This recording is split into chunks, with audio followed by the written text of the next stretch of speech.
അപ്പോൾ ഒരു പ്രധാനപ്പെട്ട ഒരു കാര്യം പറയാണ്ട് അതിനാണ് ഈ വീഡിയോ ചെയ്യുന്നത്.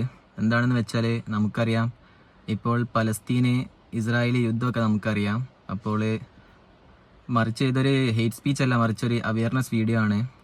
അപ്പോൾ ഇതിൽ കൂടുതലായിട്ടും മരണപ്പെടുന്നത് ആരാണ് വെച്ചാൽ സ്ത്രീകൾ, നിരപരാധികളായ കുട്ടികളും ആൾക്കാരുമാണ് ഇതിൽ മരണപ്പെടുന്നത്. അന്ന് ഹിറ്റ്ലർ എന്ത് ചെയ്തോ അതുപോലെയാണ് ഇപ്പം ഇസ്രായേൽ ചെയ്തുകൊണ്ടിരിക്കുന്നത്, പലസ്തീൻ ജനതയോട് ചെയ്തുകൊണ്ടിരിക്കുന്നത്.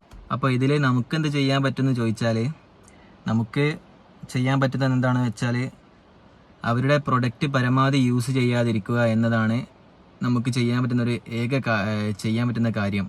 അപ്പോൾ പരമാവധി നമ്മൾ ഇതിനെക്കുറിച്ച് ശബ്ദം ഉയർത്തേണ്ടതാണ്. അവരുടെ പ്രൊഡക്റ്റ് പരമാവധി നമ്മൾ യൂസ് ചെയ്യാണ്ടിരിക്കുക. അപ്പോൾ എന്താണ്, ലേസ് ആണെങ്കിലും കൊക്കക്കോള ആണെങ്കിലും സ്റ്റാർബക്സ് ആണ് എന്താണെങ്കിലും അത് യുദ്ധം നിർത്തുന്നവരെ നമ്മൾ പരമാവധി യൂസ് ചെയ്യാണ്ടിരിക്കുക.